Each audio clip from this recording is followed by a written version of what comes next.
भाइयों और बहनों, नमस्कार। आज हम आपको महाभारत की उस तह तक ले जाते हैं जो महाभारत के युद्ध का कारण बनी थी। मित्रों, इस वीडियो को पूरा जरूर देखें और अपने बच्चों को भी दिखाएं जिन्हें इतिहास का ज्ञान हो, अपनी संस्कृति का ज्ञान हो।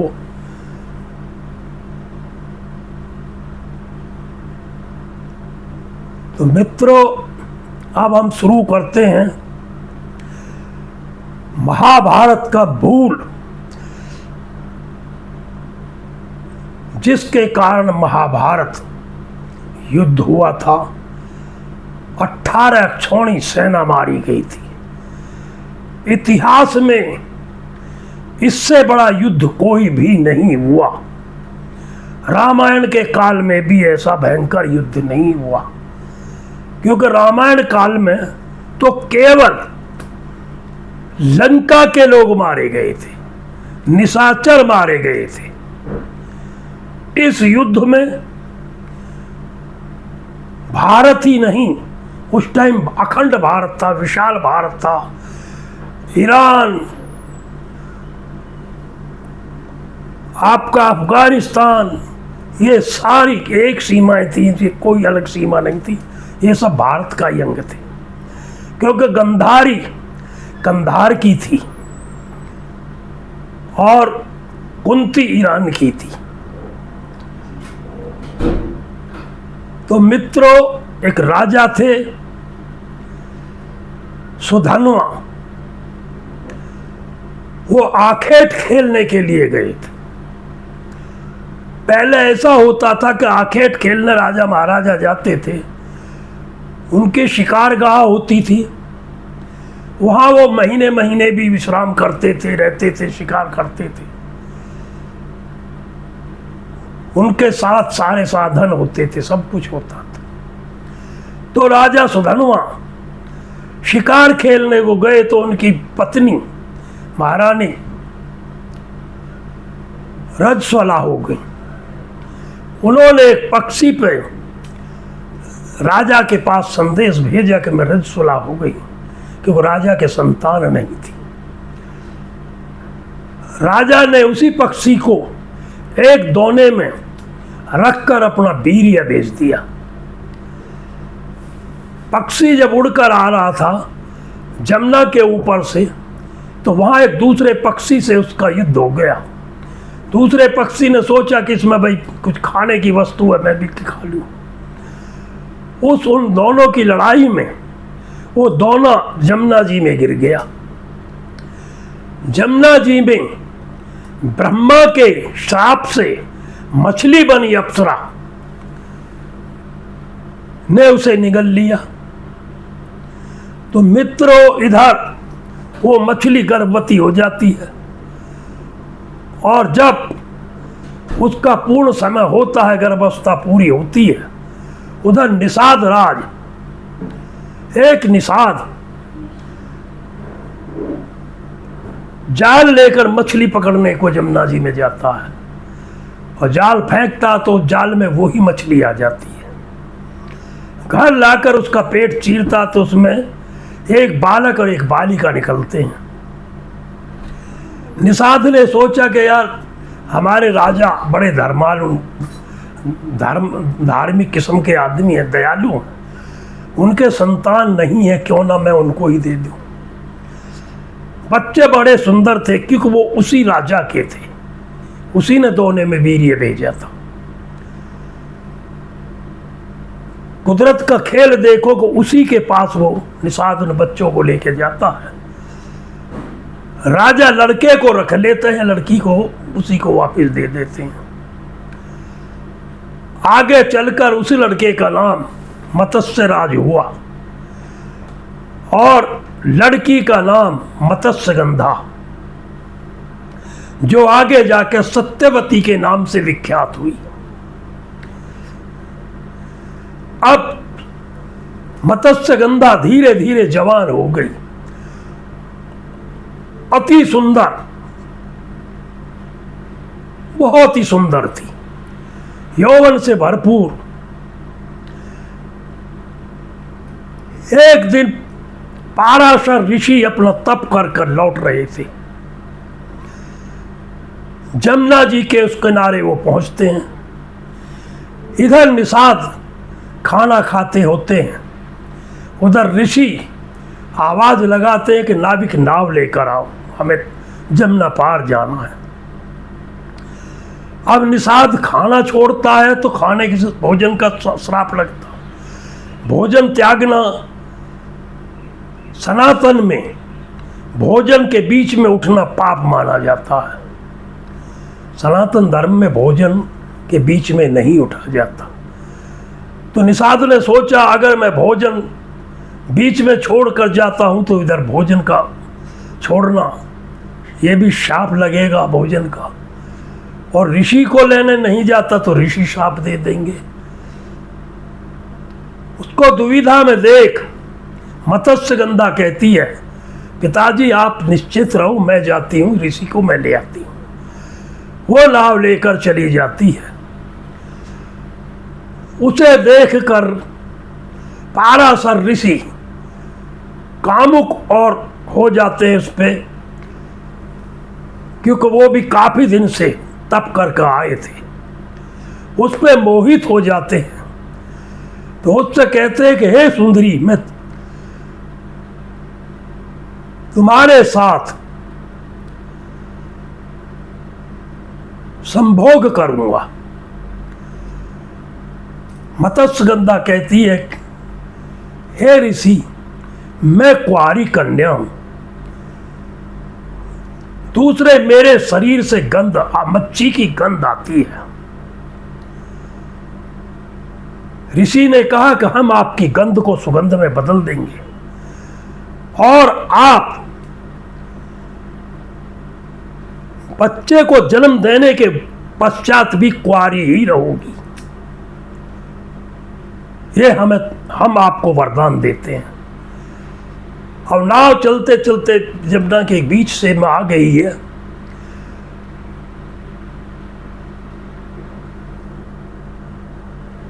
अब मत्स्यगंधा कहती है मुनि जी, इधर मेरे पिताजी मुझे देख रहे हैं, इधर जल भी देख रहा है, आकाश में भी सब पक्षी उड़ रहे हैं, सभी देख रहे हैं। तो ऋषि पाराशर ने मंत्र जाप किया, धुंध पैदा हो गई, कोहरा पड़ना शुरू हो गया। मित्रों, ये कोहरा उसी समय से पड़ना शुरू हुआ है, उसके पहले कोहरा नहीं पड़ता था। फूंक मारी, पानी में काई हो गई, अब तो कुछ भी नहीं दिख रहा था, एक गज दूर का भी नजर नहीं आ रहा था। ऋषि ने संभोग किया। आगे चल के संभोग करने के बाद शरीर की मछली की गंध भी खत्म हो गई कर दी, दूसरी चीज सुगंध शरीर से पैदा हो गई और उसको सत्यवती का नाम दिया। आगे चलकर सत्यवती के वेद व्यास जी पैदा हुए, लेकिन सत्यवती पर कोई अंतर नहीं रहा, वो कुंवारी की कुंवारी ही थी। वेद व्यास जी को भगवान का अवतार भी कहते हैं। इन्हीं वेद व्यास जी ने कृष्ण के मुख से निकली गीता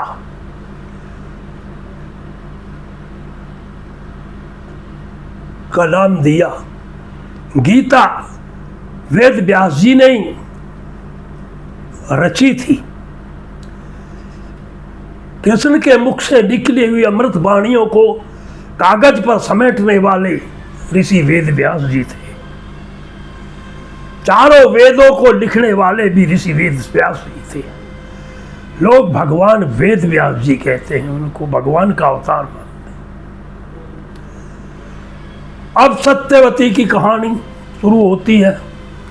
एक दिन हस्तिनापुर के राजा शांतनु शिकार खेलने के लिए आते हैं। वो घोड़ों को पानी पिलाने के लिए सारथी से कहते हैं कि घोड़े थक गए हैं, प्यासे भी हैं जमुना जी में, इनको पानी पिला दो। वो पानी पिलाने जाता है तो राजा की नजर सत्यवती पर पड़ती है, तो राजा आसक्त हो जाते हैं सत्यवती के रूप को देखकर।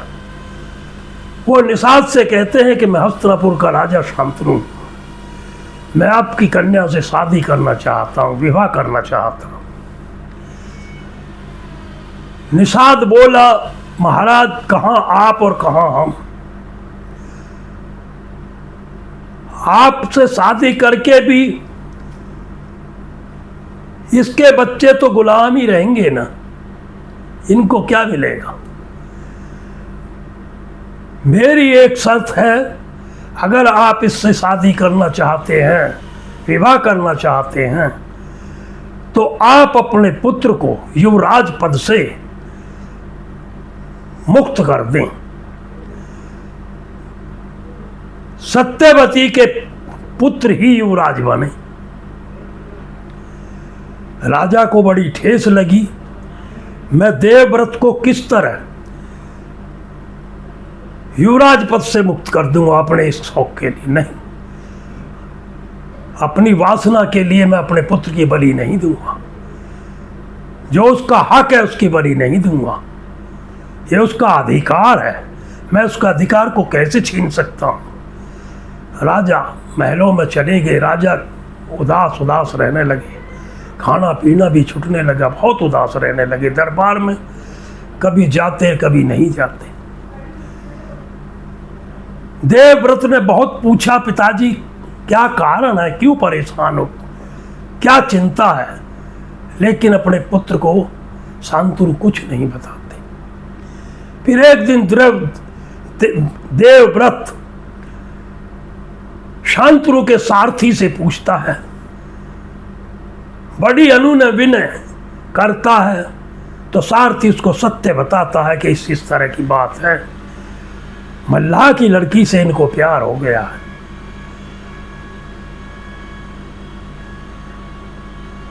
अब तो देवव्रत ने सारथी से कहा कि आप मुझे दिखाओ कौन सी लड़की है वो, कौन से निषाद की लड़की कहाँ है वो।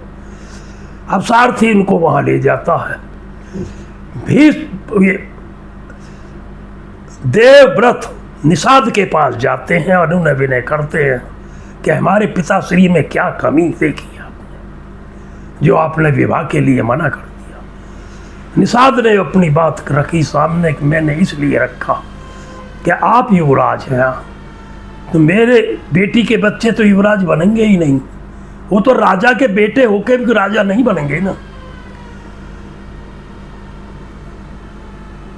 देवव्रत ने कहा, मैं युवराज पद छोड़ देता हूं,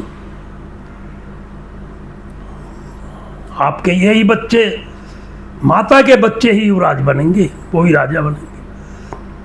निषाद बोलता, चलो आपकी बात तो मैं मान लेता हूं, लेकिन आगे आपकी संतान क्या करेगी? वो तो कहेगी ना कि भैया हमारे पिताजी का हक था, ये जबरदस्ती बैठे। उनके धारणा पैदा होएगी तो इनमें युद्ध होएगा, युद्ध होएगा तो आगे चल के उनसे और भी खतरा पैदा हो जाएगा।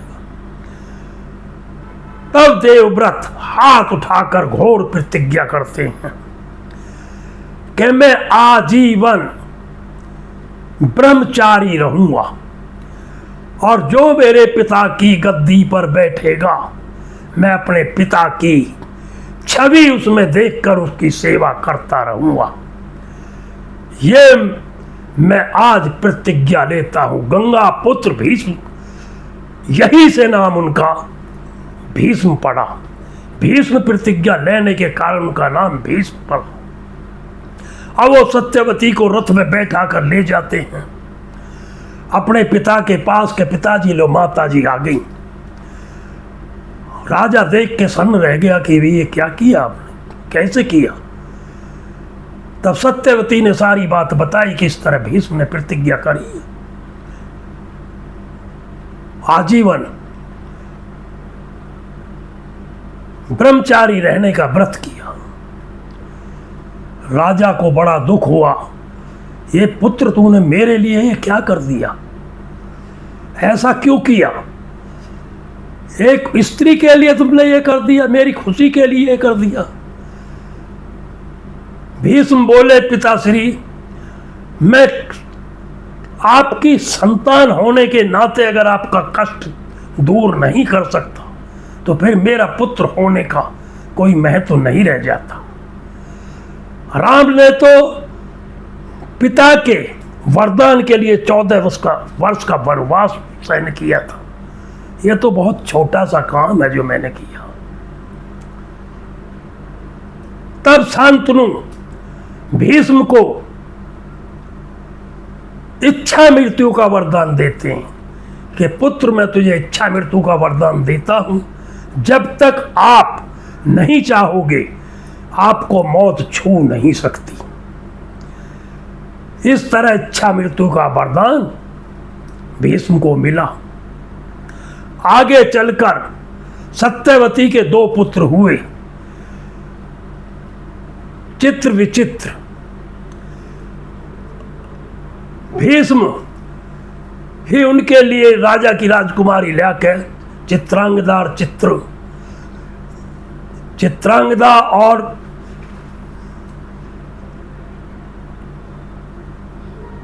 दो बहन थी, ये दोनों बहनों को ले आए।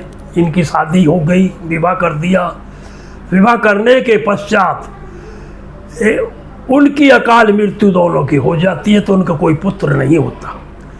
तो सत्यवती भीष्म से कहती है कि पुत्र तू इनसे साथ विवाह कर ताकि आगे वंश चल सके।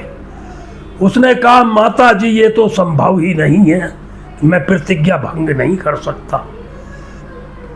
तब सत्यवती कहती है कि जा पुत्र, वेद व्यास जी को बुलाकर लेकर आओ। वेद व्यास जी तो समझ गए थे, जब भीष्म जी आ रहे थे देखते ही समझ गए कि भाई क्यों आ रहे। तब वो कहते हैं कि देखो, आप ने माता की आज्ञा का पालन नहीं किया, इसलिए माता ने मुझे बुलाया है। मैं माता की आज्ञा का पालन जरूर करूंगा। इस तरह वेद व्यास जी से माता जी ने कहा कि बेटा तू इनको पुत्रवती बनाओ। तो वेद व्यास जी पहली रानी के पास जाते हैं तो आंख बंद कर लेती है, उनका रूप देख के उसकी आंख बंद हो जाती है। वो वापस आते हैं, सत्यवती कहती है, पुत्र क्या हुआ? कि माता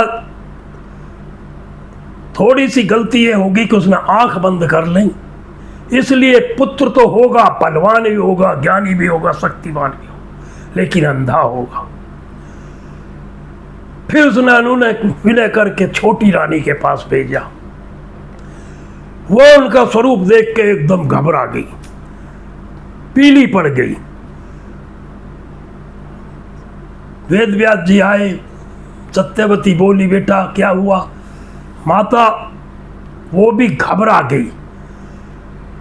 पुत्र तो यशस्वी होगा लेकिन पांडु कलर का, वो पांडु हो जाएगा। उसने कही, बेटा एक कष्ट एक बार और कर दो। सत्यवती रानियों को समझाती है कि जाओ एक बार और जाओ। सत्यवती के बाहर आती रानी नहीं जाती, घबरा जाती हैं दोनों, दासी को भेज देती हैं।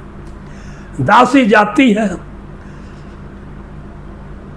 दासी नॉर्मल रहती है, बिल्कुल भी नहीं घबराती। उसको वर दे के वेद व्यास जी आ जाते हैं। माता पूछती है, बेटा अब क्या हुआ? कि माता अब क्या, उन्होंने दासी को भेज दिया। दासी के बहुत ही भगत पुत्र पैदा होगा, बहुत ही ज्ञानी और भक्त होगा।